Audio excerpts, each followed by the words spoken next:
Olá, o programa CIP em Ação está no ar. E nessa edição, nós vamos falar dos 3 principais eventos da CIP. Prêmio CIP, Noite Empresarial e Seminário CIP de Liderança, que neste ano chegou à sua 5ª edição. Para começar, eu conversei com a diretora de Treinamento e Desenvolvimento da CIP, Ana Carolina Verde Braga, sobre o Prêmio CIP. Quer saber quem pode se inscrever, como participar? Então confira a entrevista. Mais de 400 empresas receberam nos últimos 63 anos os diplomas de mérito da Associação Comercial e Empresarial de São José do Rio Preto pelo Prêmio CIP. Na verdade, começou agora a se chamar Prêmio CIP. Antigamente era um nome diferente, mas enfim, não vamos entrar no passado, né, Ana? Vamos falar do futuro. Quem está aqui comigo é a Ana Carolina Verde Braga, ela é diretora de Treinamento e Desenvolvimento da CIP e também faz parte da comissão do Prêmio CIP 2019. Ana, é um grande prazer recebê-la. Vamos falar desse prêmio maravilhoso, né? Muito bom, sempre um prazer estar aqui com vocês. Ana, vamos começar falando, as inscrições já começaram. Quem está em casa ainda não fez inscrição, está perdendo tempo. Com certeza, começaram dia 8 de abril e vão até dia 24 de junho. Então, todo associado se inscreva, entre no site da CIRP, tem todas as informações lá. Não dá para perder tempo e não deixe para a última hora. Exato, é importante falar que às vezes a pessoa fala, mas até 24 tem tempo. Não tem, porque o questionário, fala um pouquinho do questionário, Ana, porque ele é bem criterioso, né? É extenso, é criterioso, e uma coisa que a gente sempre fala, da pessoa que entende do negócio realmente preencher com todo cuidado, com todas as informações, com todo o detalhamento, para dia 24 de junho isso já ter sido encaminhado para a CIRP, já está tudo finalizado para poder concorrer ao prêmio. Interessante que a pessoa entra, ela entra no site da CIRP, ela preenche o questionário e tem as evidências, né, que ela tem que apresentar também junto com as respostas, justamente para corroborar aquilo que ela está dizendo lá, né? Exatamente, para comprovar, né?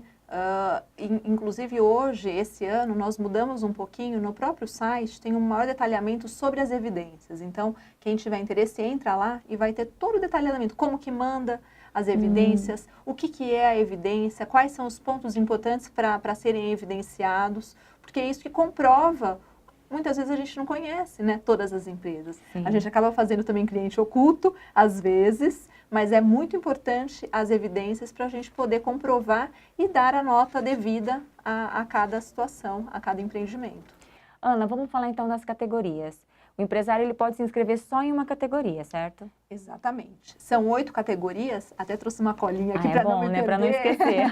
Então, comércio, indústria, serviços, agronegócios, mulher empreendedora, jovem empreendedor, tradição e pequenas e médias empresas. Então, a partir do momento que o associado entrar no site, ele vai lá e escolhe qual é a categoria que ele quer participar. E aí, a partir daí, ele vai preencher o relatório. Lembrando que os relatórios também são diferentes de uma categoria para outra, porque tem alguns pontos que são importantes, por exemplo, para a mulher empresária, empreendedora, alguns pontos são importantes, né? Então, dependendo do relatório da categoria, são importantes alguns quesitos. Então, os relatórios mudam um pouquinho.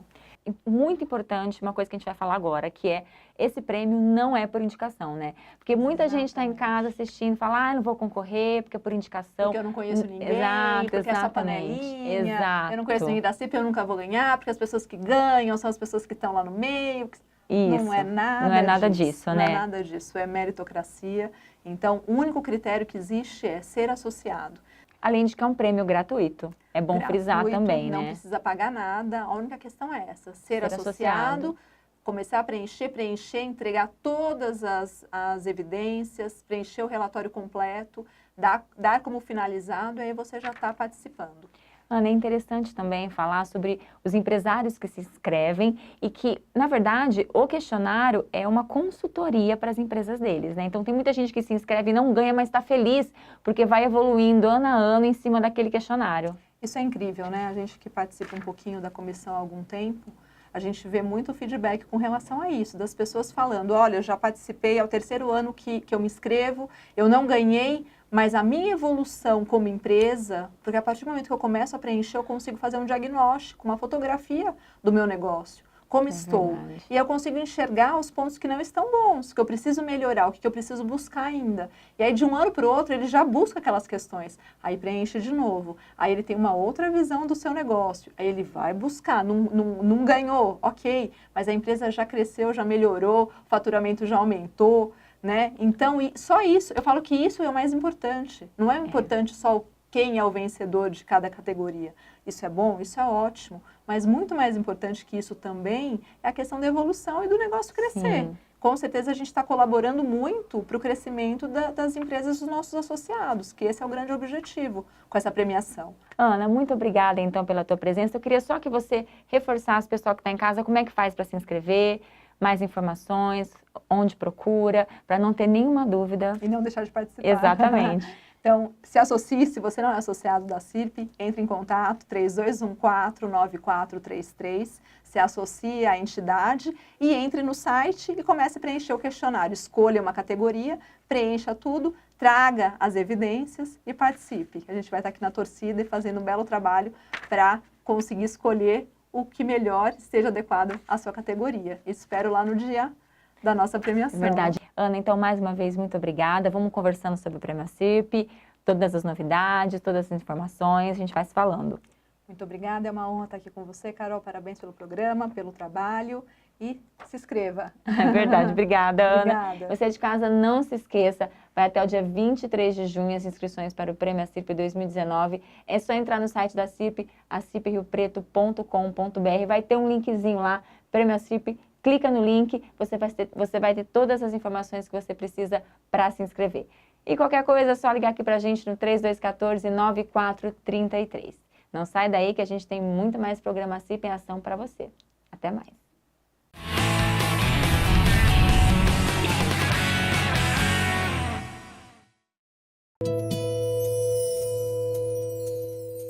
Meu médico está na Alsta Clínicas. O hospital é próprio, me dá segurança. O Plano Alsta Clínicas é um ótimo benefício para os nossos funcionários. Alsta Clínicas cuida de toda a minha família e sem pesar no bolso. Minha razão vem do coração e você é a razão da gente. Alsta Clínicas, gente cuidando de gente.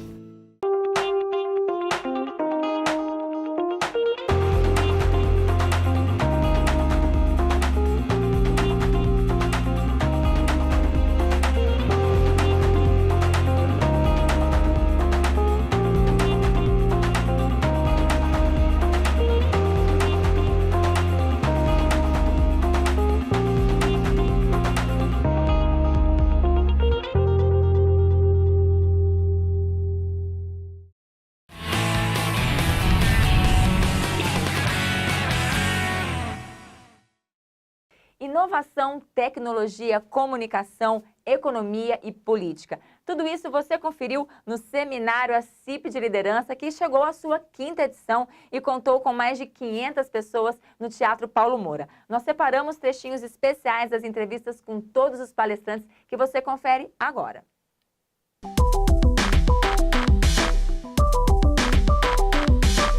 O Brasil está no processo de retomada de crescimento econômico, enquanto o mundo já cresce bem, está desacelerando.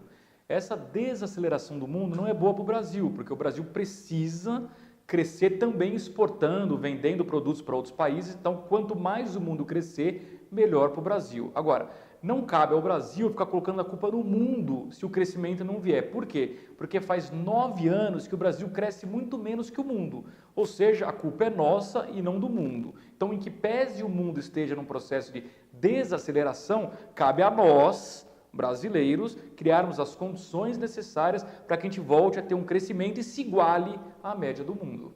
E como aquecer a economia do Brasil, Luiz? Olha, essa é uma grande pergunta. Eu acho que o fundamental é você ter a confiança dos investidores, tanto estrangeiros quanto brasileiros, para que coloquem dinheiro na economia. Como é que você conquista essa confiança? Primeiro passo, arrumando as contas públicas. O Brasil está no vermelho há muitos anos, É insustentável, então equilibrar as contas públicas é fundamental. Como é que você equilibra as contas públicas? Enxugando a máquina pública, privatizando, ou seja, vendendo estatais, fazendo concessões e principalmente aprovando uma reforma da Previdência que sinalize para esse investidor de que ela não será explosiva nos próximos anos.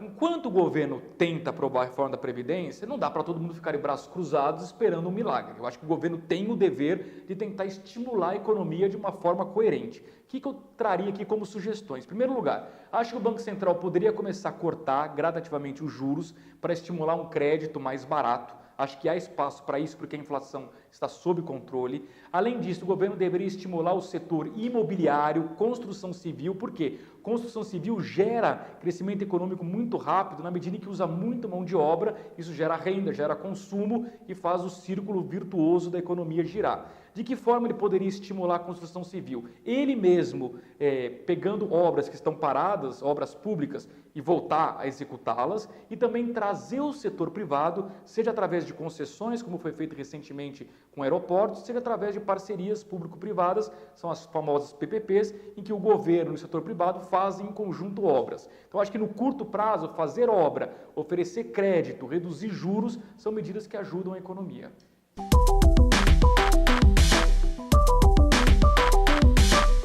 Infelizmente, não. Eu acho que a boa notícia na economia é que a agenda do ministro Paulo Guedes é correta, na minha opinião. É uma agenda que leva o país para um futuro promissor de crescimento econômico. Agora, a política precisa ajudar. Por quê? Porque muito da agenda do Paulo Guedes precisa ser aprovado no Congresso. E aí o Congresso precisa entender que o papel político nesse momento é fundamental. Agora, o Congresso sozinho nem sempre se mobiliza. Então cabe ao governo, ao Palácio do Planalto, fazer a articulação, garantir uma base governista sólida que permita aprovar projetos no Congresso Nacional.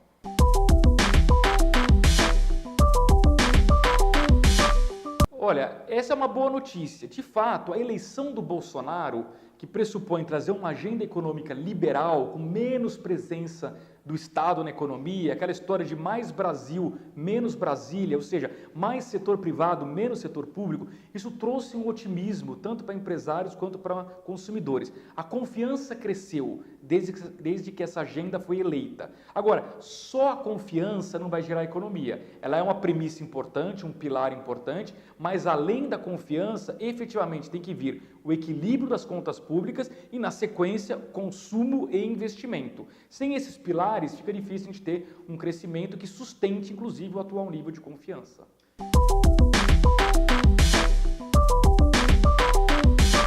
Olha, quais são os riscos de essa agenda econômica do Paulo Guedes não dar resultados, não prosperar? Primeiro, o risco internacional. A gente tem lá nos Estados Unidos um presidente polêmico, que é o Donald Trump, que está forçando uma guerra comercial com a China. Eu espero que não obtenha êxito, porque, obviamente, uma guerra comercial entre as duas maiores economias do mundo vai piorar o mundo inteiro, por tabela o Brasil. Mas deixando o mundo um pouco de lado, vamos olhar para os riscos internos aqui do Brasil. Primeiro, poder judiciário. Acho que a gente tem um Supremo Tribunal Federal muito polêmico, que toma medidas meio estranhas. Na verdade, a gente tem 11 ministros dentro do Supremo que pensam de forma diferente. Então, a gente tem 11 Supremos. Isso gera insegurança jurídica. Nós temos também a questão do Congresso Nacional. O governo ainda não tem uma base governista. Não bastasse isso, nós temos a questão dos filhos polêmicos do Bolsonaro. Ele tem 3 filhos que causam uma polêmica por semana. Se ele não souber administrar a família, fica difícil. E, por fim, acho que a gente tem alguns conflitos de opiniões dentro do governo Bolsonaro. E aí você tem uma ala de militares, uma ala mais política, você tem os filhos do Bolsonaro, você tem o Sérgio Moro, o Olavo de Carvalho, o Paulo Guedes, assim, é muita estrela, é muita gente procurando holofote dentro de um único governo. Cabe ao presidente Bolsonaro, como presidente, como líder, como comandante dessa tropa, determinar qual o caminho que o Brasil vai percorrer e unir a tropa, porque se ficar com fogo amigo, crises internas vão ocorrendo, isso vai minando o governo e, por tabela, vai caindo a popularidade.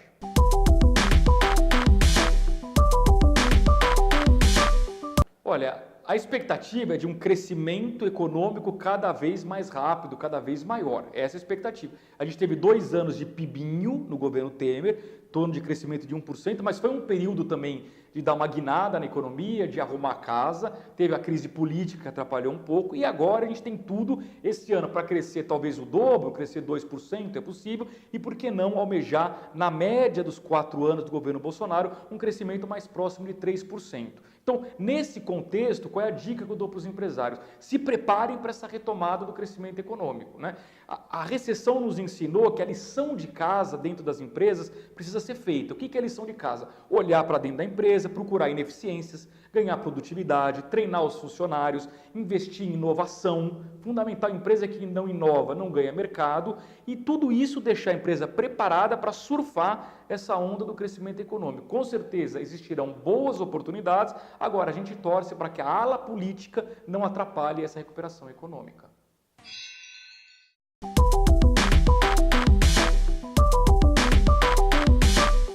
Acho que a população está otimista de maneira geral, ainda dá o perdão da dúvida de maneira geral. Acho que majoritariamente gostam da pauta, da agenda desse governo.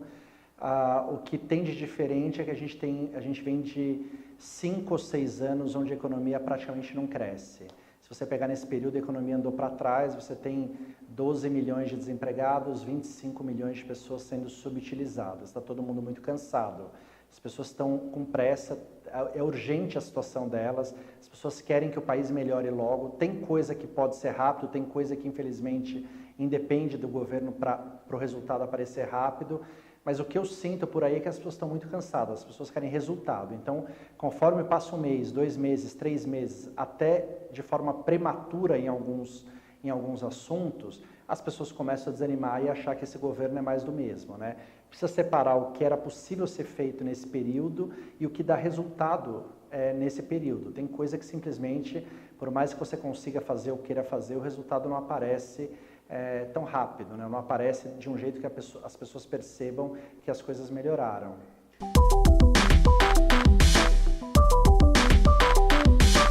Elas melhoraram meio que sozinhas, elas estão acreditando que o país vai melhorar e que o futuro vai ser melhor.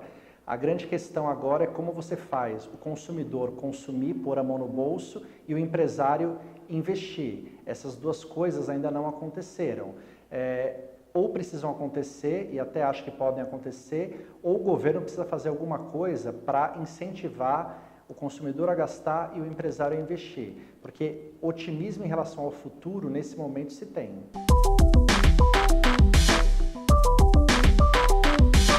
Sem dinheiro do governo para investir, sem dinheiro dos empresários para aquecer a economia, com o número de desempregado alto, sem pessoas para consumir, a economia vai ficar parada. Economia parada, não tem muito o que fazer, ninguém ganha dinheiro com isso. Esse cenário de ficar tudo paralisado, ele existe, né? Hoje você tem esse cenário. A diferença é que se você tiver esse cenário ano que vem, não só o presente vai estar sendo afetado, como a perspectiva futura vai ser ruim, ao contrário do que é hoje. Então a gente precisa torcer para que o governo destrave essa agenda para que o consumidor consuma, o empresário invista, o desemprego caia, que gere consumidor, que faça oferta e demanda começarem a gerar ali num ciclo virtuoso de novo.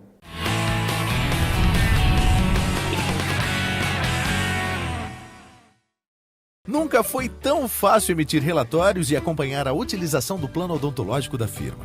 Os dentinhos de leite Daninha já começaram a nascer. E ela conta com a Uniodonto da primeira janelinha até o dente do siso. E você, por que não vem para a Uniodonto também? Uniodonto, o plano odontológico para você, para sua família, para a sua empresa.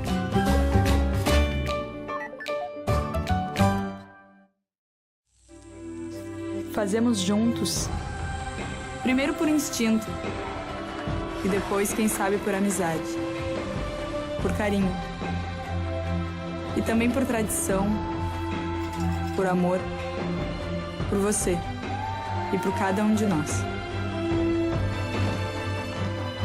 Fazer juntos, porque gente que coopera, cresce.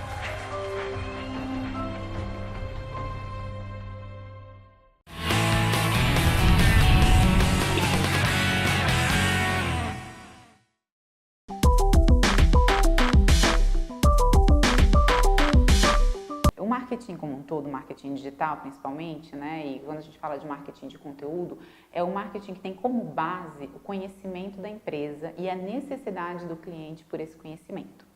Tá? Então, se eu tenho um produto de baixo valor agregado e de alta competitividade, né? Sei lá, eu vendo garrafinhas de água, em que a compra é muito imediata, né? O cliente não para muito para pensar no momento da necessidade, ele simplesmente vai e compra e não tem uma necessidade de conhecimento tão grande a respeito daquele produto, porque ele já é altamente conhecido. O conteúdo ele vai ficar muito mais em torno da marca, dos benefícios, né? Um conteúdo que a gente chama de mais de topo de funil, né? E que vai agregar talvez uma pluralidade às vezes de estratégias. Ele não vai ser o principal, né? A principal estratégia. Agora, à medida que eu tenho produtos com maior valor, né? Preço mesmo, quanto mais caros os produtos, quanto mais necessidade o meu cliente tem de conhecimento prévio, quanto mais complexa a decisão dele, mais pessoas envolvidas. Vou dar um exemplo ainda no B2C, né, na compra do consumidor, um imóvel, né, ou um carro, um imóvel, enfim, compras que eu vou fazer que são mais significativas. Eu necessariamente pesquiso muito antes, eu tenho a necessidade enquanto consumidor de estar muito certo daquela decisão. Né? Então, pode contar que esse cliente, caso você esteja nesse mercado, caso tenha esse tipo de produto no portfólio, esse cliente, ele vai atrás de informação. Então, é necessário que a sua empresa, que com certeza tem esse conhecimento, abra esse conhecimento em forma de conteúdo. Né? Então, o marketing de conteúdo, ele vai ter a maior adesão e a maior necessidade por parte do mercado desse tipo de empresa. Então, empresas muitas vezes B2B ou empresas B2C que têm produtos de mais alto valor, essas são, digamos, os mercados mais óbvios para o marketing de conteúdo. Não que todos não precisem. E eu acho também, eu concordo muito com a máxima de que as empresas são a nova mídia. Que se a gente parar para pensar, onde nós buscamos informação hoje cada vez mais? Nós queremos a fonte primária da informação, nós queremos ouvir dos especialistas. Né? Então, se a sua empresa é especializada naquele determinado produto, naquela determinada matéria-prima, a sua empresa é o principal fornecedor de determinada peça, você detém o conhecimento a respeito daquilo. E se você demonstra esse conhecimento, se você produz conhecimento e conteúdo a respeito do seu produto e de todo o universo que envolve esse produto, você necessariamente vai ganhar autoridade perante o seu mercado consumidor, seja ele outras empresas ou outras pessoas, né, outros consumidores. Então, é necessário, sim, você expor esse conhecimento nesse mundo novo, nesse marketing novo. Né? Porque se você não expor o seu conhecimento, de novo, aquilo que eu falo, seu concorrente pode estar fazendo isso e certamente está. Né? Se a gente fizer uma busca online, se você fizer uma busca online sobre o seu produto, você vai encontrar as respostas, seu cliente vai encontrar as respostas também. Quem está fornecendo essas respostas? Eu gostaria muito que fosse você, gostaria muito que fosse a sua empresa.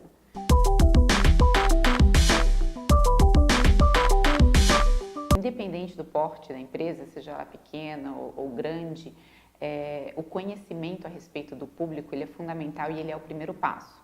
Eu acho que as empresas pequenas, elas têm uma vantagem que é em relação às grandes, né, no digital principalmente, a adesão, né, de pequenas e médias empresas, ela foi mais rápida do que das grandes. Se a gente olhar para trás, 10 anos, por aí, porque primeiro, os canais digitais, eles são mais democráticos.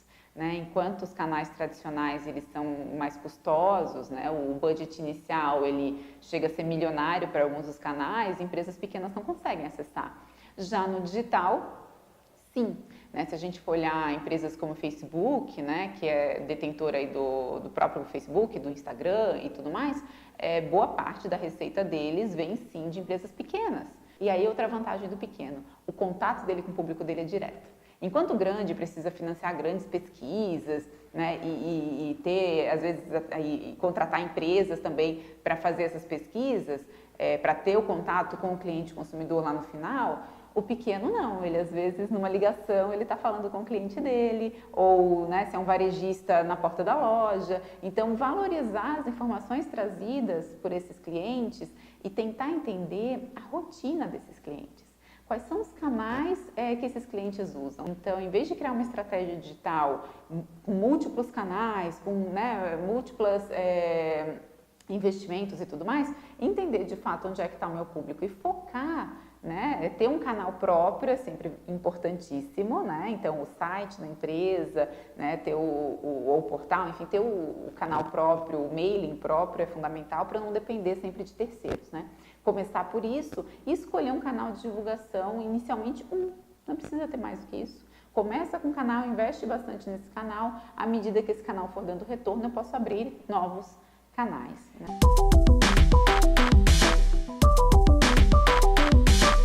Não tem outro jeito senão testes, porque vai depender muito e vai variar muito de acordo com o produto em si, a proposta de valor no caso da empresa e com o público também que está consumindo.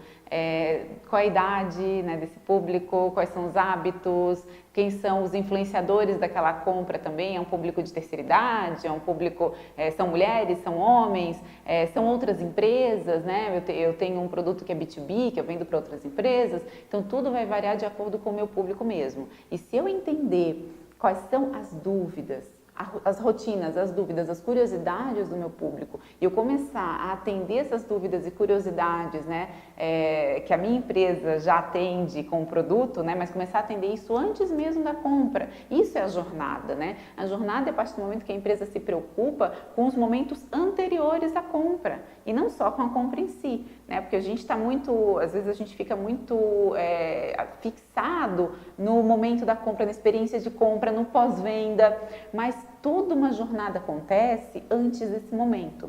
E 70% das vezes o cliente se decide daquela compra sozinho. E se esse cliente já está pesquisando, já está indo atrás de informações, suprindo suas curiosidades, de alguma forma, e sempre online, não dá pra gente dizer que a experiência de compra hoje não é assim, porque é assim para todo mundo, sempre online, ele está suprindo essas curiosidades em algum lugar.